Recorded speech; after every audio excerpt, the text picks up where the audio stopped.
Om Shruti Smriti Purananam Alayam Karunalayam Namami Bhagavat Padam Shankaram Loka Shankaram Shankaram Shankaracharyam Keshavam Badarayanam Sutra Bhashya Kritav Vande Bhagavantau Punah Punah Ishvaro Gururatmeti Murti Bheda Vibhagine Vyomavad Vyapta Dehaya Dakshinamurtaye Namaha Om Namah Pranavathaya Shuddha-jnanaikamurtaye Nirmalaya Prashantaya Dakshinamurtaye Namaha Om Sahana Vavatu Sahanau Bhunaktu Sahaviryam Karavavahai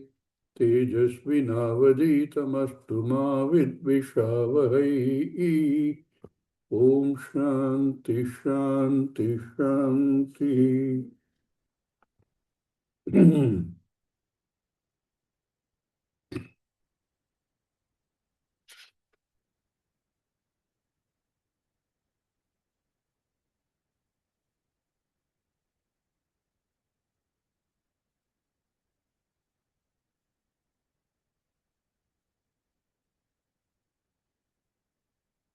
This knowledge given by Yamadharmaraja starts with this question by Nachiketa, Asti teke nasti chaike.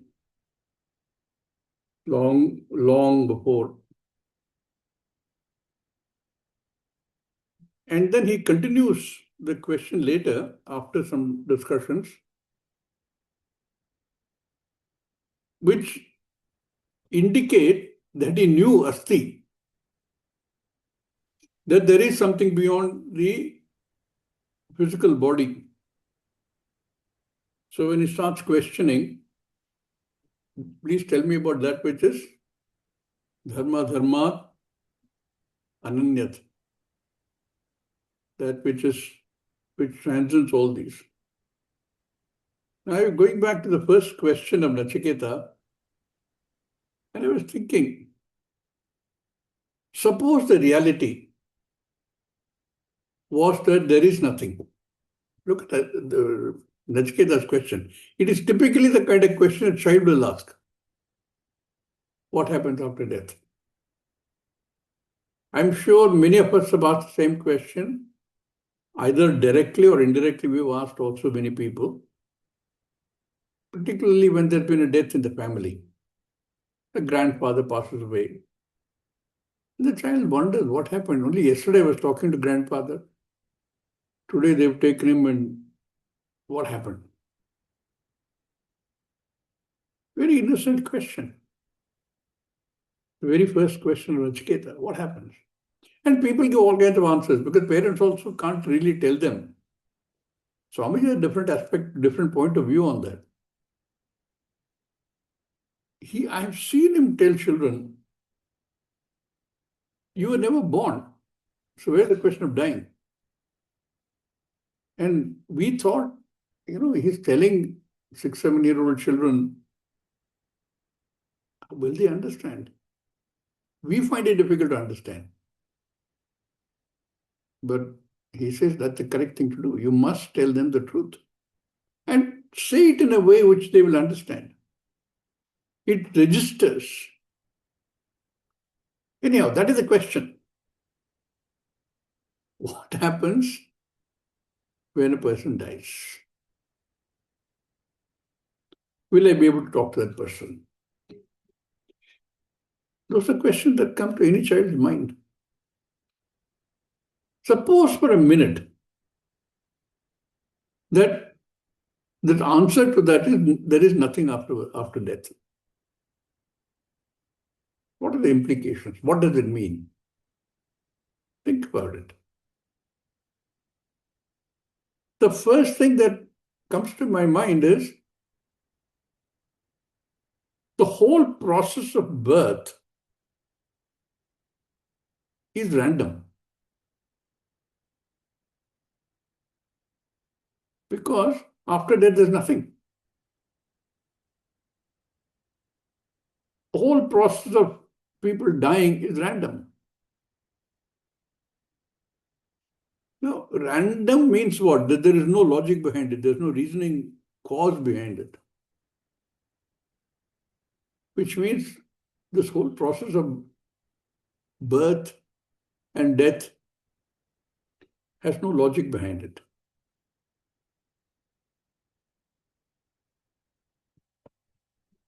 If that is so, if birth and death have no real logic behind them, then what's the logic of living? And the automatic question that will come to mind is, why are we living? What is the purpose?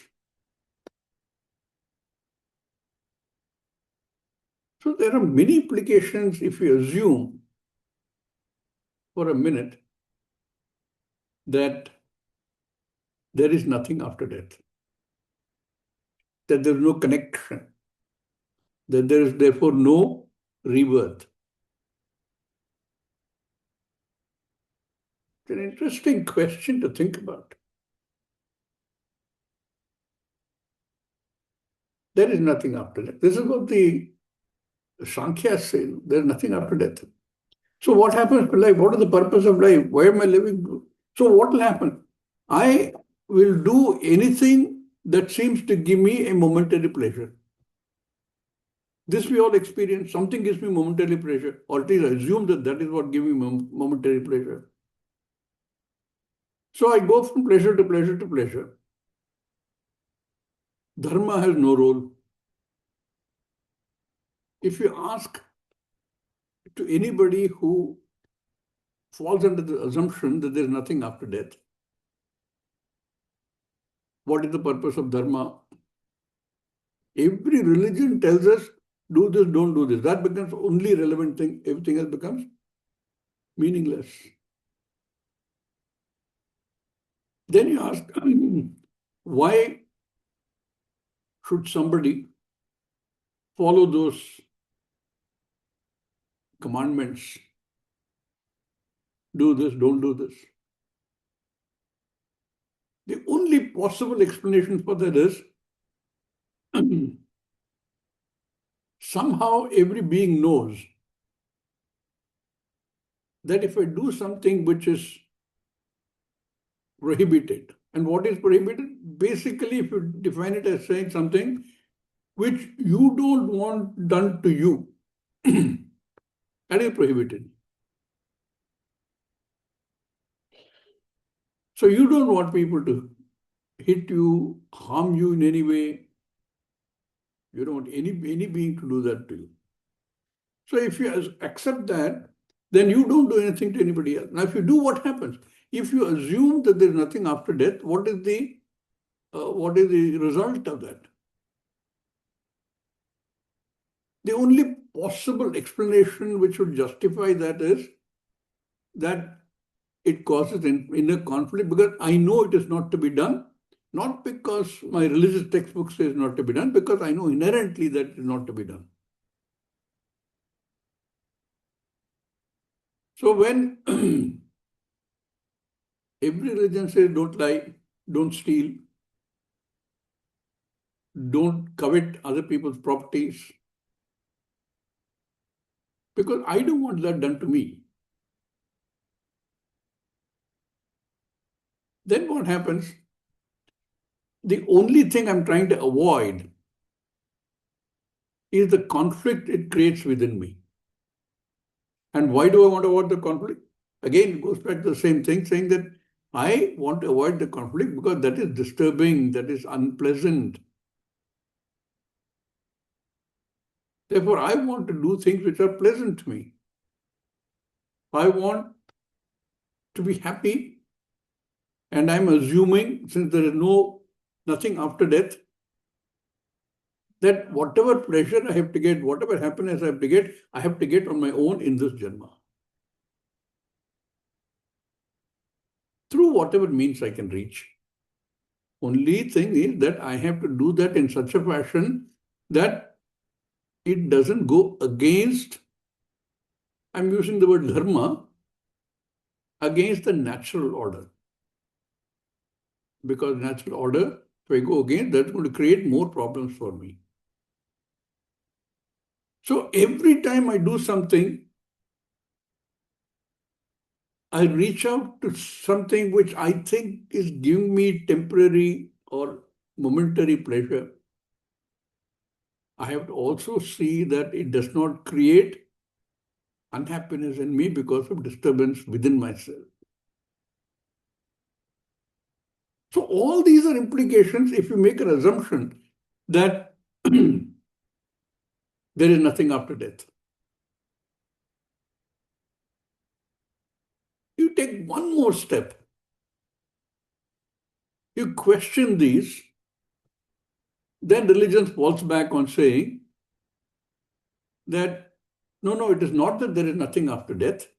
There is something after death, because if you conduct yourself in such a fashion as dictated by your own religious scriptures, then after death, you have very pleasurable time. You go to another loka. A lot of questions open up. Who goes to the loka? I have already been burnt or buried here. Who goes to the loka? In what form does he or she go to the loka? In what form is that enjoyment or pleasure or happiness available there? Uncomfortable questions because there are no answers. In most religions, there are no answers. On the other hand, because the question is a binary question, is there something after death or is there not? So if we say there is nothing, then these are the implications with a lot of illogical consequences. On the other hand, if the answer is yes, something continues after the death of the body, then again a whole series of questions come up. What continues? What form does it have? Where does it go? What happens to it afterwards? So, Yamadharmaraja, seriously looking at the question that Nachiketa asked, because the second set of questions he asked is not that of a child. First question he asked was that of a child. Any child would ask similar questions. But the second set of questions already implies the answer to the first question. Yes, you continue. Then if that is so, then he says, is that what is not subject to Punya Papa? Because I know I am subject to Punya Papa here so far. This is what I've been told. So if I continue in some form, whatever the form is, does Punya Papa still apply to me? Do all the other things that I experience during this lifetime, time, space, various objects, do they continue? Am I still part of that? Am I still subject to all that? Now, the answer is pretty much staring at you in your face. Dharmaraja does not directly say, yes, you continue, but he implies that taking cue from the question itself, continues in the same vein. And then we go through all the other steps till he comes to the second adhyaya. And then we see a series of yetad vaitat. Yes, indeed there is. Yes, indeed you continue in that form. Now, I'm making two statements. There is something after the death of the body, and you continue. And then, what is it that is after the death of the body that continues? The first Etat Vaitata, he said, that which makes all the Shabda, seeing, eyes, Chakshuhu, in another Upanishad we've seen, Manaso Manaha, Shrotrasya Shrotraha. And from there he expands.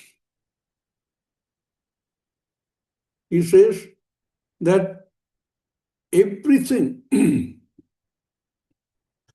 Ishvara as we think of, Hiranyagarbha as the firstborn, Virat as the total samashti of all sthula in the Jagat, all of them are non-separate from Brahman. That which continues, that which is always there, that which is not subject to punya papa, that which is not subject to time, that which is not subject to space. Everything that seems to come from there, all the bhutas, Hiranyagarbha, Virat, in the samashti form, in the veshti form, they're all non-separate from that one vastu. So this, up to this point, it's a sarvatmatvam. Everything is nothing but Brahman. Hiranyagarbha downwards, everything is Brahman. Virat downwards, everything is Brahman. In the Brahmashti form, all devatas are Brahman. And in the Veshti form, everything is only Brahman. Non-separate from Brahman. I made two statements. One is what is there after the body dies. And these are all answers to that question. But I still have to understand what happens to I, what happens to me. And after having covered all this as sarvatmatvam, the last one we did, Yamadharmaraja uses Agni, Surya as apacharika for all devatas, all upadhis. It says everything is Brahman. And these are, as always in Upanishads, very terse, cryptic statements. So we use, we take help from Bhashyakara and Tikakara to understand that in some depth. Therefore, a guru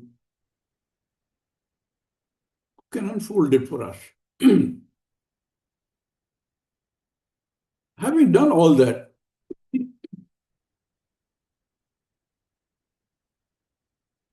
Yamadharmaraja, the teacher,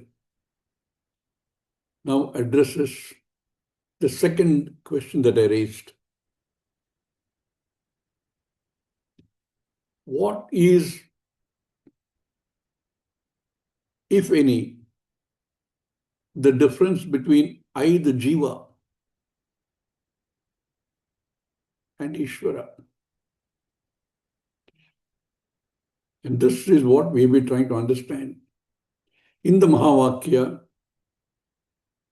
as the Aikyam, the oneness. All this is Brahman. That Brahman is I. In between, there is this contradiction, apparent contradiction between I that I've been working on all these years and the I now that the Upanishad lays out for me.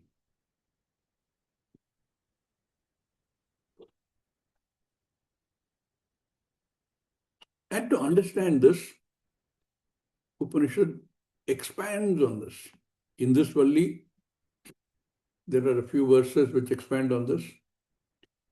But it is not something which registers easily, which is assimilatable easily. So the Upanishad continues in the next Valli also in the same, by using a different approach to explain this Aikyam. That is the pattern that we've been trying to study and understand the nature of that which is not subject to time, not subject to space, not subject to dharma, and to understand that whatever it is that we've tried to understand is I. There is clear logic in this. That's why it's very appealing. If the question that Anichketa Rice had an answer that there is nothing, why do we need all this? I don't need all this then. In fact, I might have to look at it in a different way. I don't need Upanishads, I don't need Shastra. I go do what I want to do. Whatever I think gives me some kind of ephemeral pleasure. That is gone. Now we're going through this whole process of saying, what is this? And if that is going to be I, that is called aparoksha jnanam. That is atma jnanam. Once that becomes clear,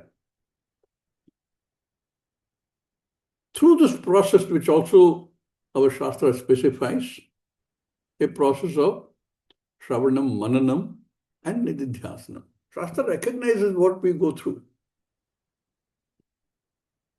To begin with, that we have already concluded certain things,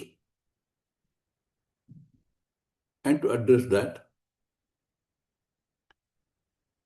And then to do Shravanam, where it now pitches that knowledge at a different level altogether. And that knowledge that we're trying to understand raises a whole lot of doubts continuously.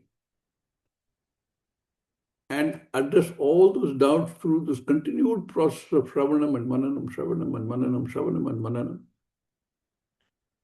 Even after all that,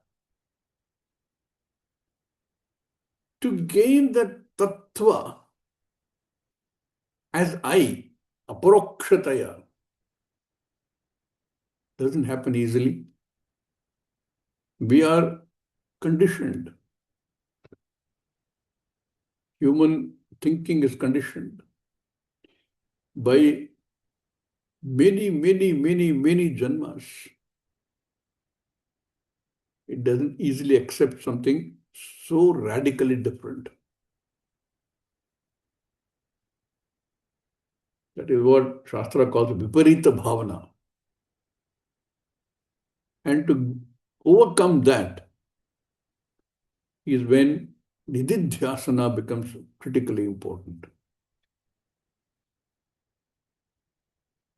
To overcome doubts through manana and to overcome viparita bhavana through nididhyasana. Clearly, this can't be a one-off process. It's got to be a continuous process. In this mantra that we're going to be reading today, Yamadharmaraja brings out as the teacher to Nachiketa, who has been quietly listening all this while, when he talked about that vastu that is always existed, that exists now, that will continue to exist, that is not dependent on time, called Brahman, from which everything has come, as though the idea of mithya. And therefore, sarvatmatvam.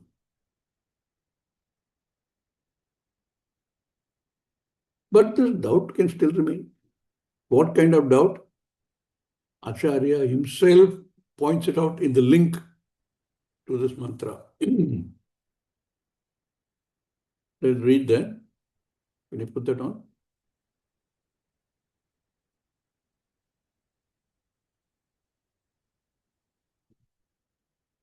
Yeah. Yad brahmadisthavaranteshu Yad brahmadisthavaranteshu vartamanam vartamanam tattad upadhikatvat tattad तत्त्वादिकत्वात् upadhikatvat abrahmavat ब्रह्मवत् abhramavatu avabhasamanam. अवभासमानं avabhasamanam Read this together. Abrahmavat avabhasamanam samsari ब्रह्मवत् abhramavat avabhasamanam अवभासमानं samsari संसारी anyat parasmad brahmanah अन्यत् अन्यत् परस्मात् परस्मन्मनः ब्रह्मणः iti ma bhoot इति इति मा माभूत् kasyachit ashanka कस्यचित् कस्यचित् आशङ्का आशङ्का iti idam aha. इति इदम् आह. This mantra, idam aha, talks about a possible shanka, a possible confusion. Having said all this so far in terms of the sarvatmatvam, if there is a doubt in somebody's mind, if there is a confusion in somebody's mind, what kind of ashanka? Kasyichit ashanka, that I see what is happening here. I am an individual, somebody else is an individual, another animal is an individual, and we are all samsari. And why do we look individual? Because he says what is present as upadhi katvat, tat upadhi katvat. It is the same Brahman, yat brahmadi sthavaranteshu vartamanam tat upadhi katvat, because of the individual upadhi. Where does upadhi come from? Upadhi is all mithya. All upadhis come from only Maya. Maya itself is mithya. So it is not upadhi is another parallel reality. It is as though reality. But there is an as though that we can see in the individual upadhi, which itself one must understand. Which one must understand mithya. Upadhi is not another parallel reality. One cannot say, Swamiji, I have studied this for 3 years or 5 years and I have understood Aham Brahmasmi. But I have this silly upadhi in the form of this sharira, which is creating me problems. Upadhi is only mithya. Vartaman tattad upadhikatvat, because of the various upadhis, each of them, including Ishvara. Ishvara also is what? Saguna Brahman with Maya upadhi. on which Ishvara has total control. All knowledge, like the Mayavi, like the magician. Total control. He lets it operate, but he knows exactly what's happening. Like the magician performing the magic, so knows there is no magic. There is no Maya. But Maya still seems to operate. Every other jiva, sentient being, also has an upadhi, also comes from Maya. The difference is we don't recognize that Maya. We don't recognize that as non-existing. Magician knows there is no magic. Ishvara knows really there is no Maya. I said he has control over Maya. He knows there is no such thing as Maya. But he also knows that all the jivas assume that those upadhis come from Maya are real. And therefore, they are abbrahmavat avabhasamanam samsari. Abbrahmavat. They are non-Brahman. I am different. Something I've been studying about Brahman, all this mantras, but I am studying, no, I am studying Brahman. Therefore, I am the samsari. What is samsara guna? The separation between I and objects, subject-object. The interaction between senses and sense objects because you have recognized objects.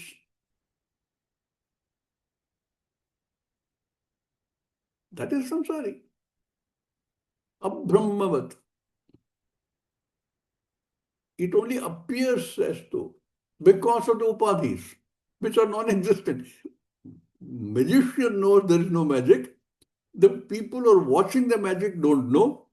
They assume there is magic. There is something which they don't know. So till such time that clarity comes, they superimpose all those things of the upadhi on the self.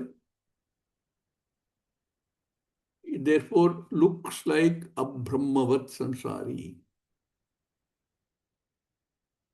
Abbrahmavat avabhasamanam samsari, which is different from Brahman.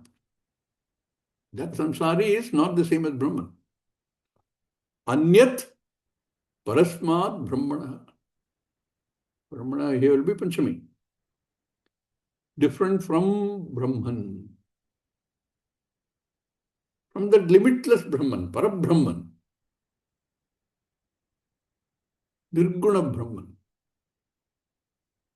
So all these jivas which make an assumption that the upadhi is real and therefore, like I said, might even say that, I completely understand this. I get this knowledge, Swamiji. I've been studying for so many years. But I have a problem with the upadhi. You still have to study a lot more. That kind of doubt should not come. Iti ma bhoot. May such doubt, this kind of shanka, ashanka, same thing, may not be there, may not arise. Therefore, iti idam aha. This mantra specifically takes it up and says, please be clear, there is no difference between Jivatma and Paramatma, both are only Brahman. There is only Brahman. Who should think like that? Who should understand like that? Who should gain that clarity about that? Yet Brahmadis thavaranteshu, whatever is present here, Brahmadi, starting from Brahman, not here is not Brahman, here it is Brahma, the Brahmaji, firstborn. Because after Brahman, there is only, we've seen this before, Hiranyagarbha in the form of Brahmadi, Brahma, Brahmaji, and everything else that follows.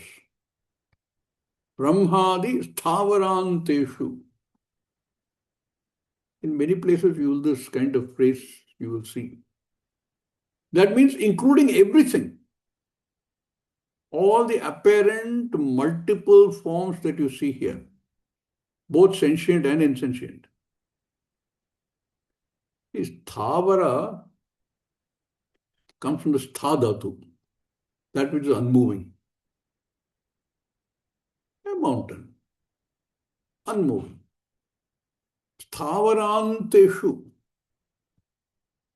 beginning with Brahmaji, all the way to everything else, all the species that we know of and don't know of, and everything else, all which are present here, all jivarashis.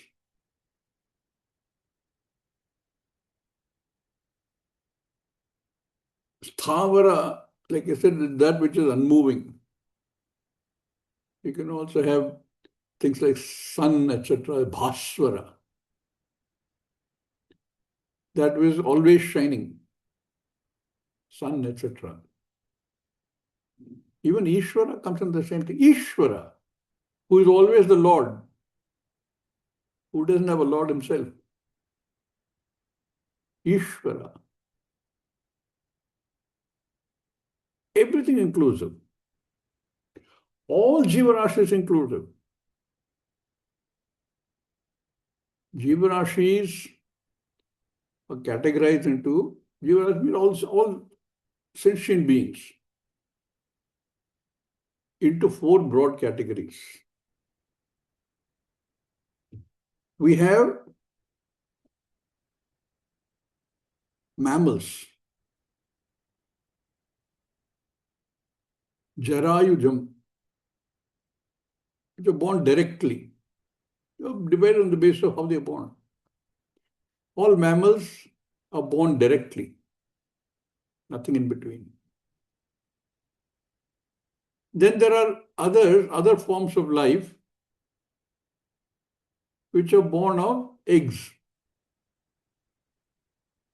called andajam, born of eggs. In fact, they're also called dvija. They're twice born. Dvija also means, in our human evolution, dvija also means the one who is gone through the process of initiation. That process of initiation means a second birth. In fact, somebody explained this very nicely once. All human beings are born Shudra. All of us are born Shudra. It doesn't matter which family you're born in. And he said, it is the Upanayanam which then classifies you into non-Shudra.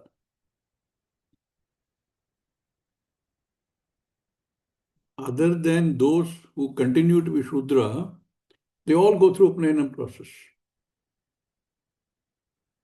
where you're given mantra, Brahma mantra. And in fact, that Swami who I heard saying this said something very interesting. He said, normally the father is supposed to give the mantra to the son. But the father must be qualified to be able to give it to the son. And to qualify himself, before he can give the Gayatri mantra to the son, he must have recited the Gayatri mantra, if I remember the number, he said 13 crore times. to be eligible to give his son the mantra.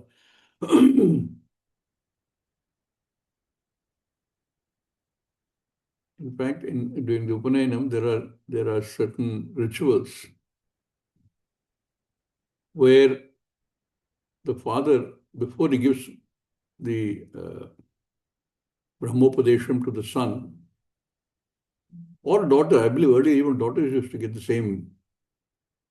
He asks all the people present, that there are all those people here who are more knowledgeable, more erudite than I am. I seek your permission to give this knowledge to my son. So then the child goes to the second birth literally, Dvija. You know that Parsis even today gives similar kind of mantra based on fire to both boys and girls. We have somewhere lost the idea of giving it to girls, but Parsis still continue to do that. So that is Dvija. And Dvija is also all life forms born of eggs, also called Andaja. Then there are life forms which are born of the earth, called Udbibhaja. Udbibhaja, born of the earth.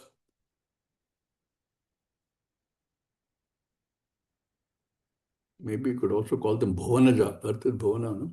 Bhuvanaja. And there is Shvetaja, which are all the single cell microbes, viruses, etc., which require certain environmental conditions to be born. So all live beings are classified into these four.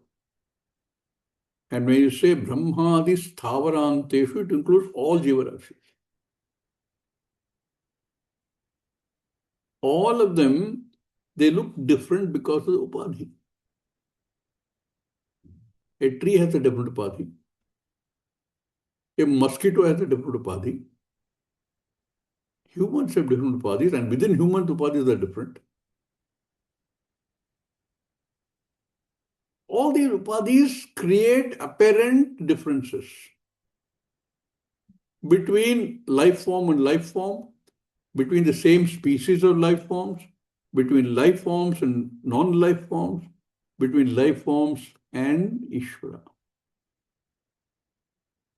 But these differences are as though differences. Who knows that there is no difference? One who knows the Upadhi is Mithya. That is Ishvara.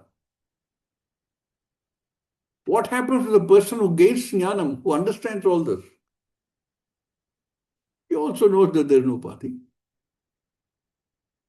So he is also Ishvara. Now we can say that, we can talk about the fact that you're Ishvara. You couldn't have talked about it in the start of any learning. Even for Nachiketa, who is already obviously knows a lot, Yamadharmaraja didn't start with that. You're Ishvara. And what do we think we are? Nashvara. Nashvara means that will get destroyed. That's only the Sharira, the Upadhi, which is non-self-existing. So we think we are Nashvara, we're constantly dying. Whereas once the knowledge becomes clear, we are no different from Ishvara because both are Brahman. I love this water, ocean and wave example. Makes it so clear. Individual waves are different from ocean, as though. But once the wave understands The ocean and the wave, I, is the same as water. The difference is waves have not been given that ability to question and to think. Therefore, not able to do mananam. We have the ability. We can think about it, we can question, and we can understand. Therefore, we say with abrahmavat avabhasamanam samsari. We think we are samsari. That doubt is there. So remove the doubt. Shastra, through the words of Yamadharmaraja, gives us this mantra. The aikyam between Brahman and whatever I thought I was.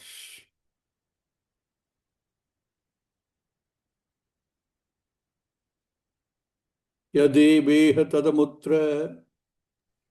Yadeveha tadamutra. You can put this on, please.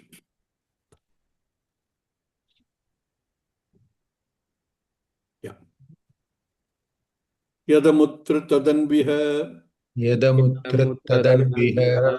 Mrityo samrityumapnoti. Mrityo Mrityosamrityumapnoti. samrityumapnoti. Ya iha naneva pashyati.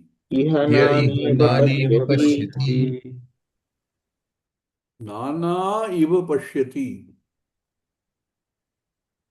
He who sees the as though multiplicity. Nana iva. Which is true of all of us to start with. We see that. We see I is different, other human beings are different, other lives are different, other non-lives are different, and Ishvara is something else. That nanatvam we see, that's how we start. And that's how a lot of people argue. And that is what the story of Murari we've seen in the other class. Hey, that is obvious. And if it is obvious, unless the truth is something different, I can be with that. I don't need anything else. If that is really the truth, if the truth is that there is nothing after the death of the body, nanatam is implied. So there's nothing else to learn. I don't need Shastra. I don't need a guru. I need nothing. I accept nanatam because I can see it.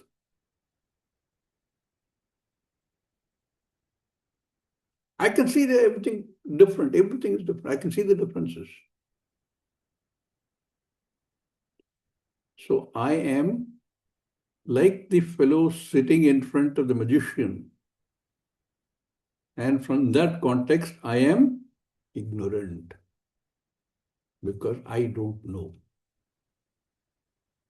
I see this happening. I see the magician creating some improbable magic, which I cannot explain.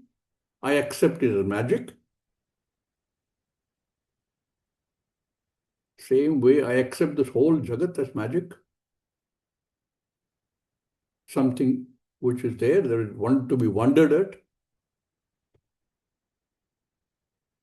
But as long as that assumption is there in my head, I don't question any further. Who will question? Who will come to saying, no, there's something wrong? Only the person who starts thinking about it and saying, doesn't gel, there's something wrong logically. Only such a person will start looking for answers. What is it that's confusing? And there are many ways you can approach that. But as long as I see nanatvam and I accept it, I don't question any further. I don't look any further. I don't need to do anything. I live life the way I live life. What happens? He who sees this nanatvam, you will see in many places in the various Upanishads. Yeah, iha nana eva pashyati, nana eva pashyati. Remember there's the word eva there. What happens? Mrityoho sa mrityumapnoti. He goes from mrityu to mrityu. The first time when I read it, I was wondering, why does the Upanishad say mrityoho sa mrityumapnoti? It also obviously implies janma to janma, birth to birth. Upanishad would also have said janmat sa janmam apnoti. It's a mrityu. Maybe because it is Lord Mrityu is talking. He's coming to me. Mrityoho sa mrityum apnoti. Keeps gaining mrityu after mrityu after mrityu. Because he sees nanatvam. You do see nanatvam. There's nothing wrong in seeing nanatvam. But if you don't question it, you stay there.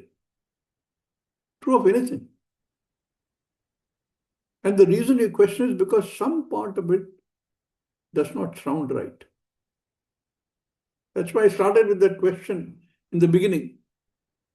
If the answer to Nachiketa's question really is that there's nothing after death, there is no aikyam anywhere, then all these are multiples. This notebook in front of me is a different vastu. All those people sitting in front of me is there too. The cat here is a different entity. I accept all that. I accept these things because I'm still in a ignorant state. Like the I in the dream, which I have created. I have created the dream jagat. Everything that I see here is there in the dream jagat. I am in the dream jagat. And I see nanatvam. I see the pain, I see the pleasure, I see people being good, I see people being wicked. Although there is no nanatvam. Fortunately, I get out of the dream state. Then I'm able to laugh at myself saying, oh, there is no nanatvam. There is no nanatvam there. But I forget the same kind of nanatvam I'm seeing here also has to be seen from the perspective of the equivalent of a waker.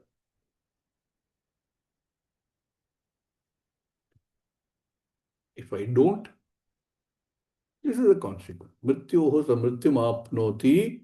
Yeah, here on this nana eva pashyati.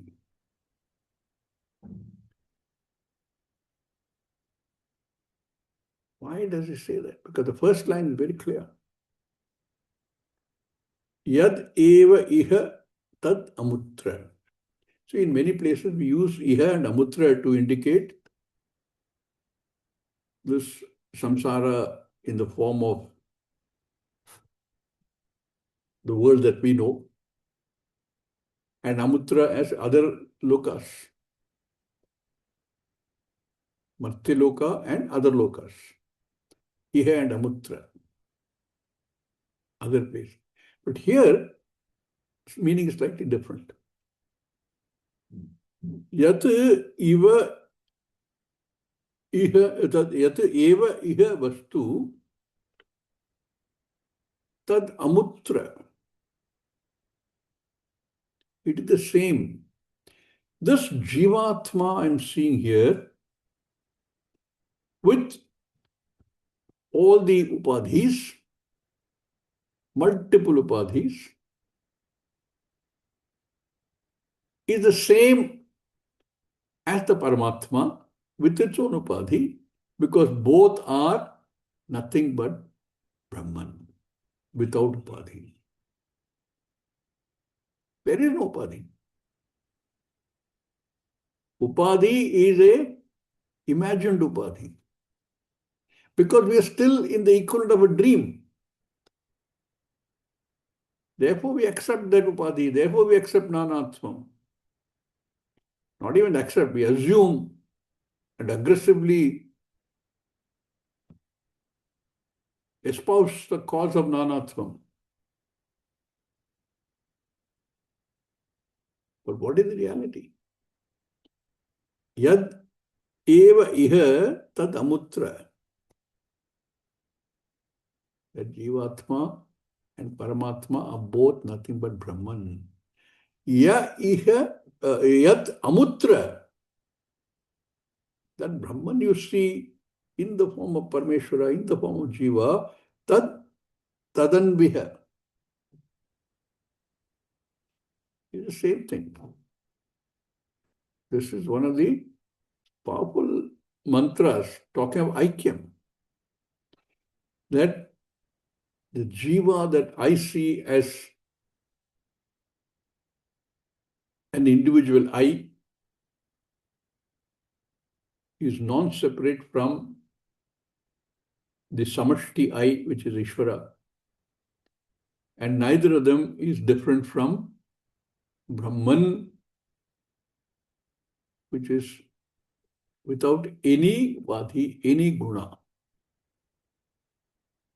And that Brahman is what we've been talking about in the previous mantras as Etad Vaitat. That which makes everything what it is. Without which none of them can exist. They all get their existence from that Satyam.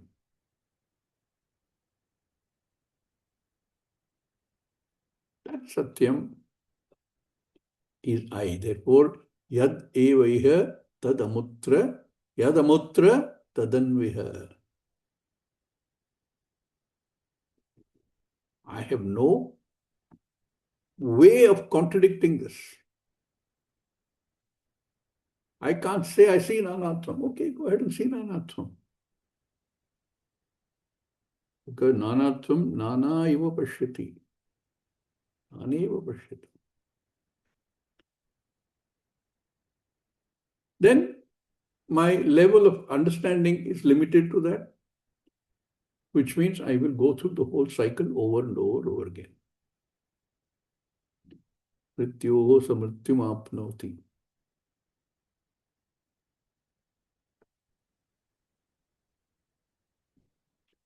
We will see what the Bhashyakara has to say in the next class. Om Purnamada Purnamidam Purnat Purnamudachyate Purnasya Purnamadaya Purnameva Vashishyate. Om Shanti Shanti Shanti.